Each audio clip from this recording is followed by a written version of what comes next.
Shalom. First and foremost, I want to give all honor, glory, and praises to Yahweh, Bahashem, Yahweh Shai, Bahashem, Barakaha Kodash.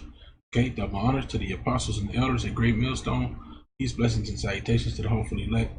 It's the brother Azariah here at the Pittsburgh GMS camp. Okay, coming at you with a lesson through the spirit of power of Yahweh, Bahashem, Yahweh Shai. Okay, and basically, just to give you some background on this little clip that I'm going to play a little bit of, all right? It's this dude Godfrey, as you see here.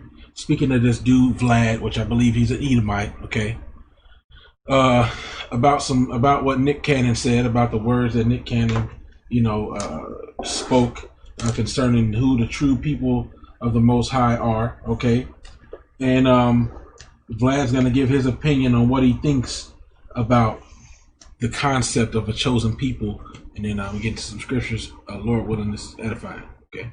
We should talk, and so I'm not really going to give my opinions about what he said and so forth. Right. But I will say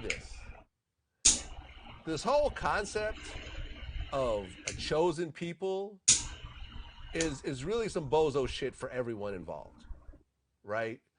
Right now, you see Godfrey. He's kind of, shaking his head. Yes, typical coon behavior as far as, or let me say, typical non-believing two-third behavior. You know what I'm saying? And even if this guy on some level does, believe that we are the children of Israel, okay, he's not gonna say it.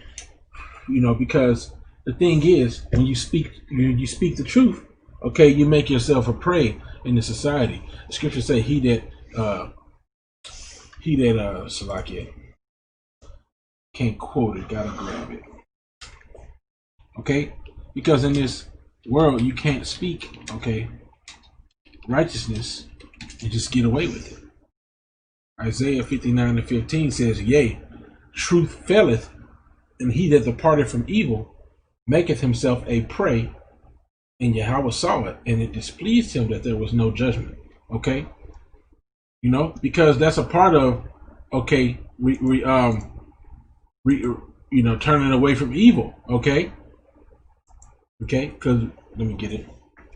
Because when you turn away from evil, okay, you speak against evil. Ephesians 5:11 says, and have no fellowship with the unfruitful works of darkness, but rather reprove them. Right. So when you speak out, okay, hey man, I'm gonna read some more of this. It's Ephesians 5 and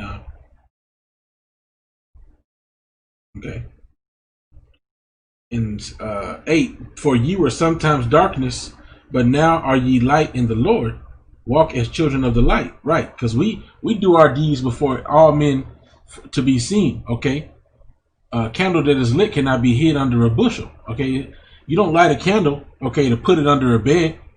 You light a candle, okay, to provide light. Okay, and that's what Yahweh Bashim Yahweh Shai has done. He's lit the fire inside of those that have been called into this ministry, so that they can show this light that has been given to them, to the whole house of Israel, and we're searching for the elect. Okay.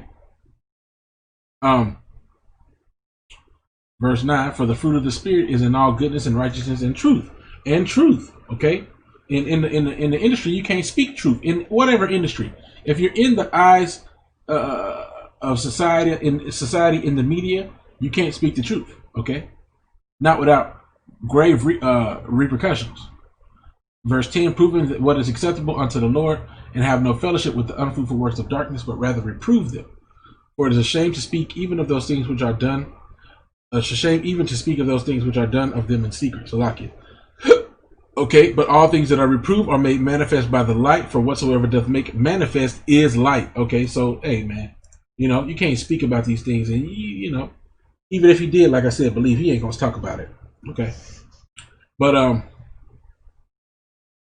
now to the topic, okay, Salakia, that was dude spirit, kind of went on a tangent there, but this dude Vlad, I think he's a heathen, man. Because it doesn't behoove the heathen, and particularly Esau, okay? It doesn't benefit E to believe in the chosen people, okay? Because he is not chosen. Of course, he's going to deny the truth that there is a chosen people. Okay, let's get some of these scriptures. All right, the first one I'm gonna start off with, because the Lord is indeed okay. He does indeed have a favorite, you know. And the title of this lesson is going to be, is the Most High a racist, or is God a racist? Okay, and the Most High is indeed a racist. So let's define something before we get into this next script. This next scripture, I should say. Let's go to suffixes, right? Let's go to a suffix. A suffix is added to the end of the word to form a derivative. Okay. So let's get this. Let's get the suffix ist. It's a suffix of nouns, often corresponding to verbs ending in "is" or nouns ending in "ism." Racism, right? That denote a person who practices or is concerned with something or holds certain principles, doctrine, or etc. Right? So the Most High is a racist, and the race that he is concerned with, okay, is the race of Israel. All right. So the Most High does have a chosen race, and he is a racist. Okay. He has a chosen lineage that he has chosen out. That's just how it is. All right. So let's get a first precept, number 16, because the Most High is a very choosy individual. Okay. Contrary to popular belief, the Most High is very choosy. Okay. Salakia.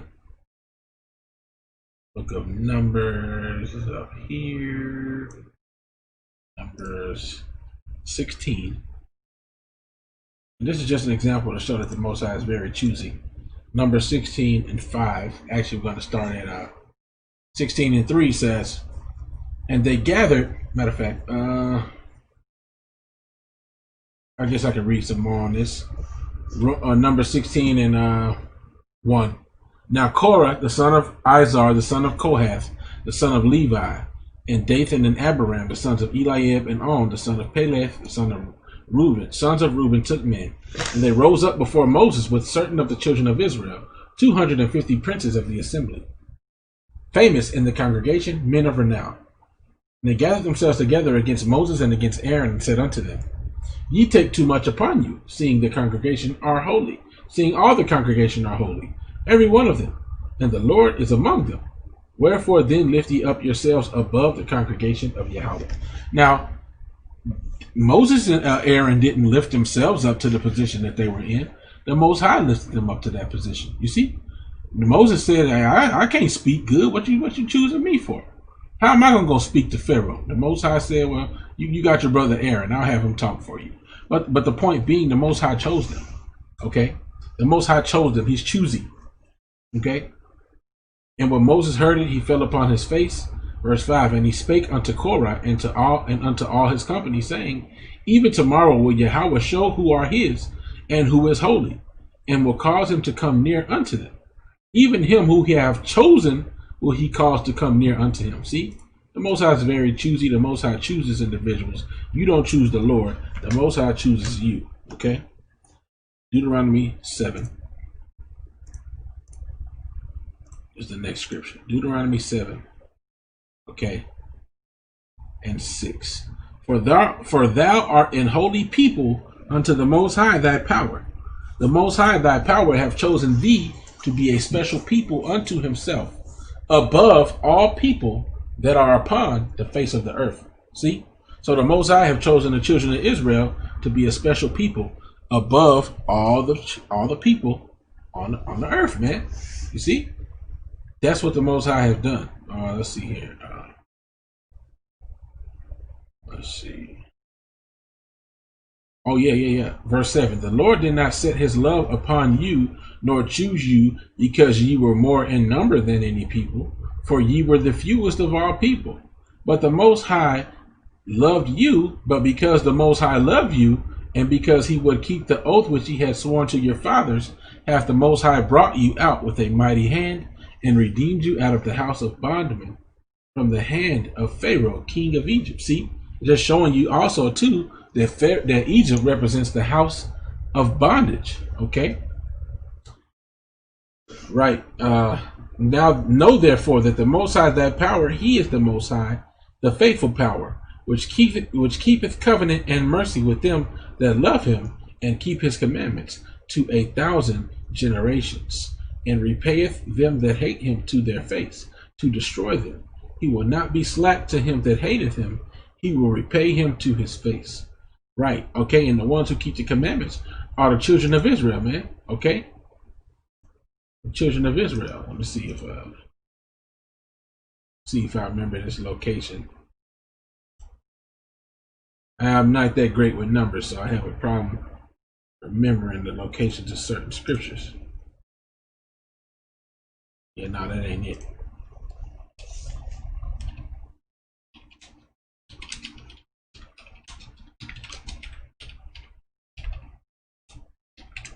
No matter how many times I heard the scriptures and remember it, I was close, kind of. Psalms 147, okay, and 19 says, He sheweth his word unto Jacob, his statutes and his judgments unto Israel. He have not dealt so with any nation, and as for his judgments, they have not known them. Praise ye Yahweh. Okay, so like I said, the ones who keep the commandments are the ones that know the commandments, and the only nation he gave that to was the children of Israel, man. Okay, it belongs to them. All right. Lord willing, I'll grab that. So I'm gonna get the next one, Deuteronomy 14:2. Okay. Deuteronomy 14:2 says, Deuteronomy 14:1, ye are the children of Yahweh your power. Ye shall not cut yourselves, nor make any baldness between your eyes for the dead. For thou art an holy people unto the Most High thy power. And the Most High have chosen thee to be a peculiar people unto himself, above all the nations that are upon the earth. See, the Most High, okay, chose the children of Israel. They are a chosen people, okay? The Most High God of Israel, okay, the God of Abraham, Isaac, and Jacob, who created everything, okay, who destroyed all creation, save for 8 souls and the animals that were on the ark, okay, and whatever other animals he spared, which were more than likely the animals in the sea, okay. The Most High, he can decide what he wants to do, okay. He's able to choose what he wants. And the thing about you Edomites is, y'all think that y'all know better than the Most High, okay? And the Most High is going to show you, you don't know shit, man. You don't know nothing, man. Right? 1 Kings 3:8. Move to the next precept. 1 Kings 3, verse 8. Okay. All right. Matter of fact, yeah. And thy servant is this is King Solomon praying to the Most High. It says, and thy servant is in the midst of thy people, which thou hast chosen, a great people that cannot be numbered nor counted for multitude. See, the Most High has chosen the children of Israel, man. All right. And for the longest, everything's been fine when you Edomites were saying that you were the children of Israel. But let's say the majority of the world have accepted that, okay? When you were saying that about yourselves, because you had different schisms amongst each other, where you those radical, those KKK, Edomites would say, "Oh, I hate them Jews and niggers," and so on and so forth. So, they did have a problem with it, but for the most part, the world accepted you as under that title of being the children of Israel, okay, and supported you, and even America, sends money to help so-called you Israelis, you fake Jews, man. Okay, you fake Jews. But now that the so-called Blacks, Latinos, and Native Americans has come out and accepted their true heritage, okay, now it's a problem. Now it's foolish. Now it's bozo shit, so to speak. You Edomites is through. You Edomites is hurt, and deep down, you're scared, because if you entertain the fact, you're in denial, okay? You're in denial, because if you entertain the fact that there is a chosen people, then there's a lot to answer for that you as a race have to pay for, okay? And you don't want that. You don't want to have to pay for the sins of your forefathers, man. And we get it, but it doesn't matter what you want. What matters is what the Most High wants and what's true, okay? First Kings 8. And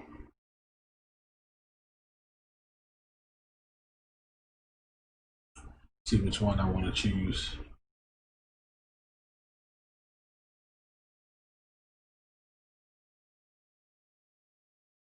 All right.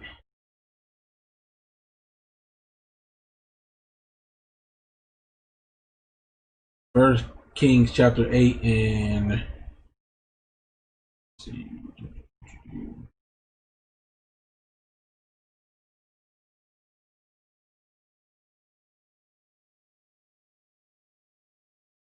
And 43. Hear thou in heaven thy dwelling place, and do according to all that the stranger calleth thee to thee for, that all people of the earth may know thy name to fear thee, and do as thy people Israel, and that they may know that this house which I have builded is called by thy name. Right, okay, so eventually there will come a time, okay, when the strangers will have to serve Yahweh Shem Yahushua in the kingdom, right? All right, this is gonna happen. Okay, every knee shall bow, every tongue shall confess. This is gonna happen in the kingdom. Okay, this is gonna happen in the kingdom. But right now, these heathens ain't coming to the Most High, and even if they was, okay, the Most High be the judge. All right, you know. But ultimately, you Edomites, all you Edomites, and you other nations is going into slavery. All right. Now there were certain people who got certain protections, such as Rahab the harlot. Okay, you know, Rahab the harlot. She protected the men of the Lord. Okay, her name was Rahab, and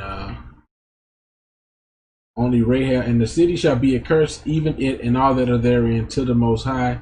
Only Rahab the harlot shall live, she and all that are with her in her house, because she hid the messengers that we sent. Okay, so you know, certain people maybe, you know, have these different things. We ain't getting all into that. You know, the point is, okay, that the most High is going to destroy you heathens, man. Okay, you Edomites is through in particular. Okay, even in that Jewish dictionary it says Esau, Edom, okay, the place of great future judgment. Okay, the only nation that will not receive any promises by the Most High. Because when these heathens obey the Lord Yahweh Shem Yahushua after their time of their captivity is up, they'll be all right as long as they do keep the law, statutes, and commandments. They'll be fine. Okay, they'll be cool. They'll be at peace as long as they obey. All right. But you Edomites is through, man. Okay. All right. So let's see here.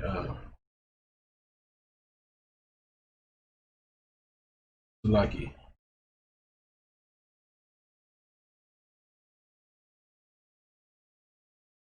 But that's pretty much the point. I mean, you know, you've already seen it. Let's read this. First Kings chapter 8 and 50 says, and forgive thy people that have sinned against thee, and all their transgressions wherein they have transgressed against thee, and give them compassion before them who carried them captive, that they may have compassion on them. For they be thy people and thine inheritance, which thou broughtest forth out of Egypt from the midst of the furnace of iron. Okay? So the Most High, hey, let's keep going. That thine eyes may be opened unto the supplication of thy servant, and unto the supplication of thy people Israel, to hearken unto them and all that they call for unto thee. Okay? See? So of course, thy servant, this is when Solomon was referring to himself. Okay, because he was humbling himself before the Most High. But in order to be a true servant of Yahweh Shem Yahushua, you have to be from the nation of Israel. Let's just briefly go into that. Okay, we're gonna wrap it up. Romans 9 and verse 3. For I wish that myself were accursed from Hamashiach for my brethren, my kinsmen according to the flesh, who are Israelites, to whom pertaineth the adoption, and the glory, and the covenants, and the giving of the law, and the service of the Most High, and the promises. Okay, all the promises and the service of the Most High. To be His servant, you have to be of the flesh, of the lineage, according to the flesh of the house of Israel. Okay. Verse 53 in Kings chapter 8 and 53 says, "For thou didst separate them from among all the people of the earth to be thine inheritance, as thou spakest by the hand of Moses, thy servant, when thou broughtest our fathers out of Egypt, O Lord, my power." Right. So, hey, look, if the point is hammered through.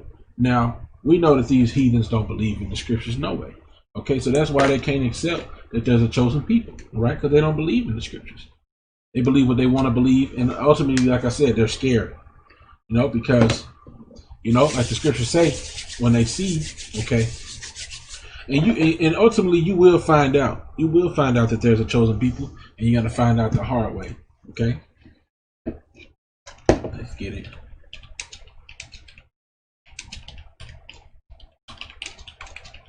I'm gonna wrap it up. Wisdom of Solomon 5:1 says, "Then shall the righteous man stand in great boldness before the face of such as have afflicted him, and made no account of his labors." And that's happening now. Verse 2, "When they see it, they shall be troubled with terrible fear, and shall be amazed at the strangeness of his salvation, so far beyond all that they look for." Right, And these nations is afraid now, okay? And Vlad is afraid too, man, though he won't admit it. All right? In verse 3, "And they repenting and groaning for anguish of spirit shall say within themselves, This was he whom we had sometimes in derision, and a proverb of reproach." All right? And they're going to realize that they had the true children of the Most High in captivity, and that there's hell to pay. Call halal yom la Yahweh Ba'ashem Yahweh Shai Ba'ashem Rakakadash. Double honors to the apostles and elders at Great Millstone. Peace, blessings, and salutations to the hopeful elect. With that, I'm going to say shalom.